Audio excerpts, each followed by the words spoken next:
बिस्मिल्लाहिर्रहमानिर्रहीम। अस्सलाम वालेकुम। लेक्चर का आगाज़ हदीस नबवी सल्लल्लाहु अलैहि वसल्लम से करते हैं। हदीस का मफ़हूम है, अल्लाह के नबी फरमाते हैं, क़यामत के दिन आलम के कलम की स्याही और शहीद का खून एक ही दर्जे में होंगे। आज के लेक्चर में हम डिस्कस करेंगे magnetic force on a moving charge in a magnetic field. तो सबसे पहले हम बात शुरू करते हैं, अगर हमारे पास ये एक कंडक्टर हो जिसको मैग्नेटिक फील्ड के अंदर रख दें, अगर इसमें चार्ज मूव कर रहे हैं तो इसका मतलब इसमें करंट फ्लो कर रहा है, तो मैग्नेटिक फील्ड इस कंडक्टर पे फोर्स एक्सर्ट करेगा। लेकिन अगर इसमें से चार्ज मूव ना कर रहे हों तो इसका मतलब इसमें से कोई करंट फ्लो नहीं करेगा, तो अब मैग्नेटिक फील्ड इस पे कोई फोर्स भी एक्सर्ट नहीं करेगा। तो हमने देखा कि जब चार्ज मूव करते हैं तो फोर्स लगती है, लेकिन अगर चार्ज मूव ना करें तो फोर्स एक्सर्ट नहीं होती। इसका मतलब ये जो करंट कैरिंग कंडक्टर पे फोर्स लग रही है, असल में वो मूविंग चार्जेस पे फोर्स लग रही है, और इसके अंदर जितने भी चार्ज मूव कर रहे हैं उन पे लगने वाली जो रिजल्टेंट फोर्स होगी वो इस कंडक्टर पे लगने वाली फोर्स है। तो अगर हम एक चार्ज पे लगने वाली फोर्स फाइंड करना चाहते हैं तो हमें पता होना चाहिए कि इसमें से कितने चार्ज हैं जो मूव कर रहे हैं, तो उन सब पे लगने वाली जो फोर्स होगी वो कंडक्टर पे लगने वाली फोर्स है। तो अगर हम उनकी तादाद पर टोटल फोर्स को डिवाइड कर दें तो वो एक चार्ज पे लगने वाली फोर्स मिल जाएगी।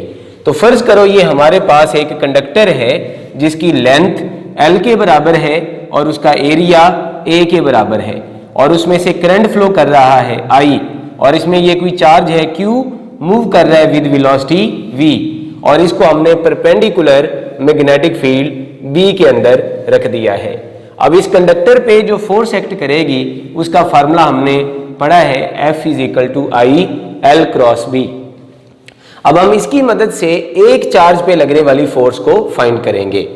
तो इस कंडक्टर का वॉल्यूम कितना बना, ये क्योंकि सिलेंड्रिकल फॉर्म में कंडक्टर है तो इसका वॉल्यूम बनेगा एरिया इंटू लेंथ यानी AL। फर्ज करो इस कंडक्टर के अंदर एक वॉल्यूम के अंदर, यूनिट वॉल्यूम के अंदर चार्ज कैरियर हैं N, तो फिर AL वॉल्यूम में चार्ज कैरियर कितने बनेंगे? एक वॉल्यूम में N है तो AL वॉल्यूम में बनेंगे NaL। अब इसमें टोटल चार्ज कितना होगा? एक पार्टिकल का चार्ज है Q, इसमें टोटल चार्ज कैरियर है NaL, तो इसमें जो टोटल चार्ज बनेगा वो बनेगा NaLQ। अब इन चार्जेस को कंडक्टर में से पास करने में कितना टाइम लगेगा? इनकी स्पीड है v और कंडक्टर की लेंथ यानी जो डिस्टेंस इन्होंने कवर किया वो L है, तो इनको जो टाइम लगेगा that is distance over velocity, that speed L/v। अब हमें टाइम पता है और टोटल चार्ज जो पास कर रहे हैं वो पता है, तो हम चार्ज को टाइम पे डिवाइड कर दें तो हमें गुजरने वाला करंट आ जाएगा। तो जब हम इस चार्ज को इस पर डिवाइड करेंगे तो L कैंसिल हो जाएगा, V ऊपर आ जाएगा, तो आपका आंसर आएगा NaQV। तो ये वेलोसिटी की फॉर्म में कंडक्टर से गुजरने वाला करंट आ गया। अब अगर हम करंट की जगह उसकी वैल्यू पुट कर दें तो इस कंडक्टर पे लगने वाली फोर्स बन जाएगी NaQV L × B। अब आप यहां पे गौर करो, V की डायरेक्शन इस तरफ है और कंडक्टर की डायरेक्शन हम उधर ही कंसीडर करते हैं जिधर को करंट फ्लो कर रहा हो, तो करंट भी इस डायरेक्शन में है, तो इसका मतलब V और L यूनिट वेक्टर बराबर हैं। V यूनिट वेक्टर बराबर है L यूनिट वेक्टर, क्योंकि दोनों की डायरेक्शन सेम है। तो फिर हम इस VL वेक्टर को LV वेक्टर लिख सकते हैं। अब ये पूरे कंडक्टर पे लगने वाली फोर्स है, हमें चाहिए एक चार्ज पे लगने वाली फोर्स। पूरे कंडक्टर में चार्ज कैरियर है NaL, तो आप इस फैक्टर को NaL पर डिवाइड कर दो तो एक चार्ज पे लगने वाली फोर्स आ जाएगी। तो जब हम इसको NaL पर डिवाइड करेंगे NaL कैंसिल हो जाएगा, तो आपके पास फोर्स का फार्मूला बन जाएगा F = QV × B। और आप देखो ये जो एक चार्ज पे फोर्स लग रही है ये कंडक्टर के डायमेंशंस पे डिपेंड नहीं कर रही।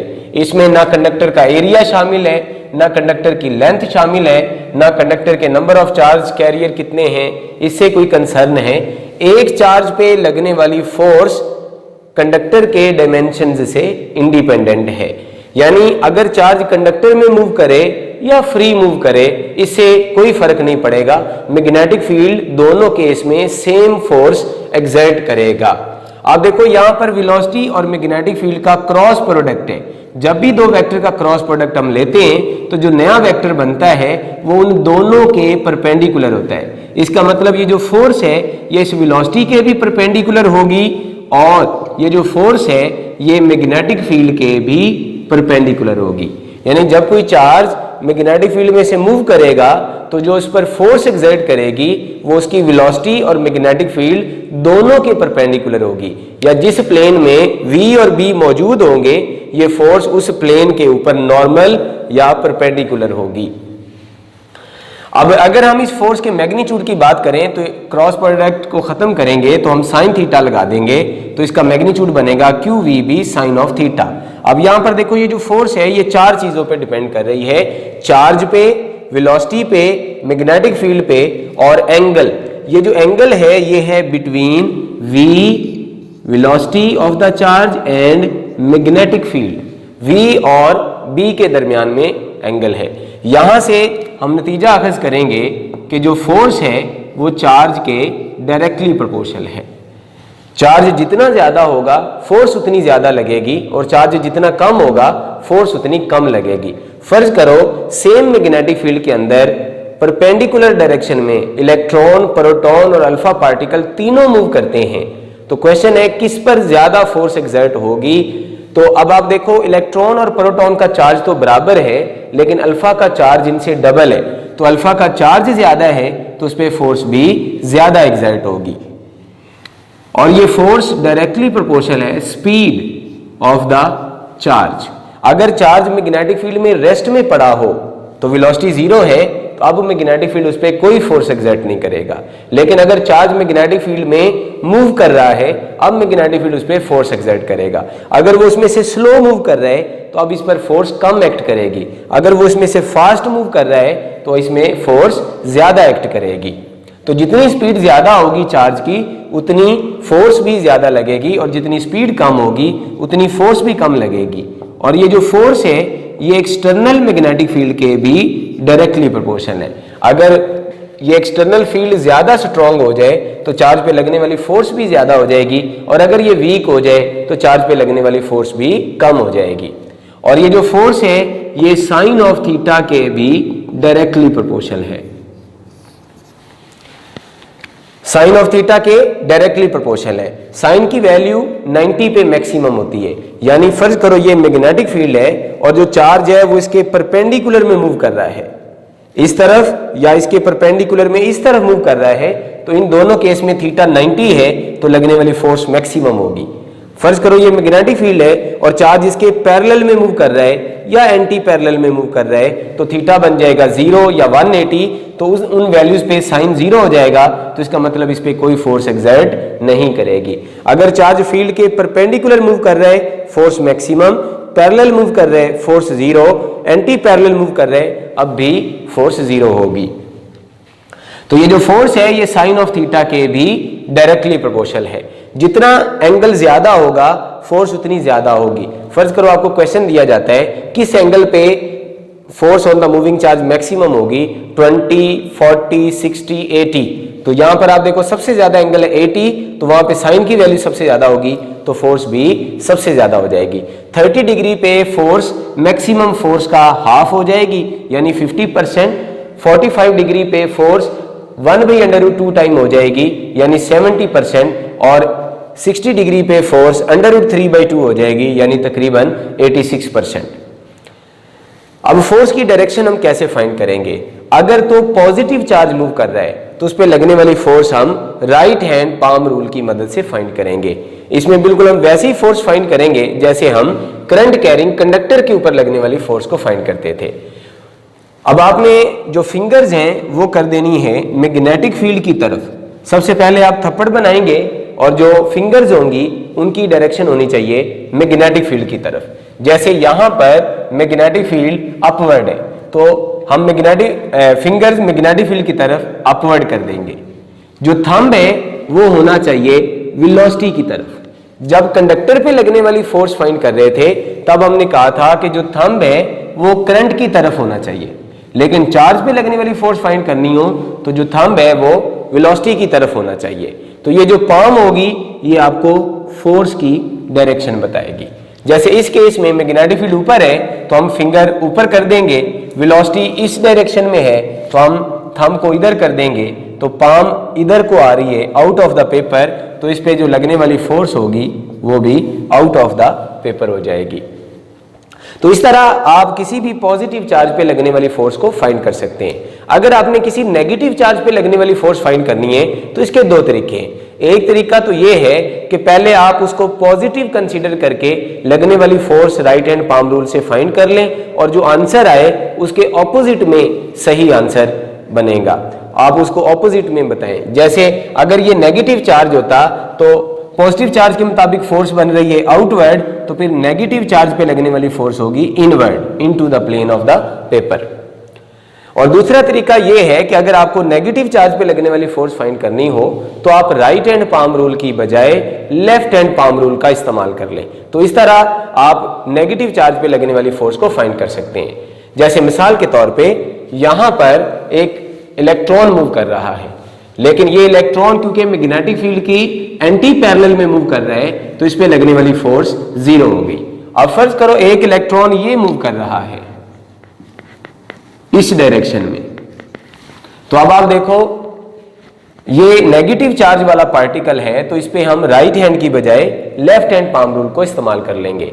हम उंगलियां कर देंगे फील्ड की तरफ और अंगूठा कर देंगे वेलोसिटी की तरफ। तो अब जो पाम है वो इनटू द पेपर है, तो इसका मतलब इस इलेक्ट्रॉन पे लगने वाली फोर्स इनटू द पेपर है। ये एक पॉजिटिव चार्ज है जो मैग्नेटिक फील्ड में रेस्ट में पड़ा हुआ है। अब क्योंकि इसकी वेलोसिटी 0 है तो इसका मतलब इस पे लगने वाली फोर्स भी 0 हो जाएगी। अब ये इलेक्ट्रॉन मैग्नेटिक फील्ड के ऑपोजिट में मूव कर रहा है तो एंगल बन गया 180, तो 180 एंगल पे लगने वाली फोर्स 0 हो जाएगी। ये पॉजिटिव चार्ज है परपेंडिकुलर में मूव कर रहा है तो इसकी फोर्स मैक्सिमम होगी। तो इसको फाइंड करेंगे, उंगलियां फील्ड की तरफ और अंगूठा वेलोसिटी की तरफ, तो इसमें लगने वाली जो फोर्स है वो into the plane of the paper है। अब फर्ज करो ये एक इलेक्ट्रॉन मूव कर रहा है जो इस डायरेक्शन में मूव कर रहा है। अब इस पे लगने वाली फोर्स को कैसे फाइंड किया जाए? तो अब हम वेलोसिटी के कंपोनेंट बना लेंगे। एक कंपोनेंट ये बना, ये वाला कंपोनेंट फील्ड के पैरेलल है तो इसकी वजह से कोई फोर्स एग्जर्ट नहीं होगी, लेकिन जो ये कंपोनेंट है ये फील्ड के परपेंडिकुलर है तो आपने इस कंपोनेंट की वजह से मैक्सिमम फोर्स एग्जर्ट होगी। तो आप देख इस कंपोनेंट की मदद से फोर्स की डायरेक्शन फाइंड कर सकते हैं। उंगलियां फील्ड की तरफ और अंगूठा वेलोसिटी की तरफ, तो ये फोर्स बन रही है इनटू द पेपर, लेकिन क्योंकि ये नेगेटिव चार्ज है तो इस पे लगने वाली फोर्स होगी आउट ऑफ द पेपर। या आप लेफ्ट हैंड पाम रूल की मदद से इस पे लगने वाली फोर्स को फाइंड कर सकते हैं। फर्ज करो ये हमारे पास एक क्वेश्चन है कि मैग्नेटिक फील्ड के अंदर हमने 2 पार्टिकल थ्रो किए हैं और दोनों ऑपोजिट डायरेक्शन में डिफ्लेक्ट हो रहे हैं।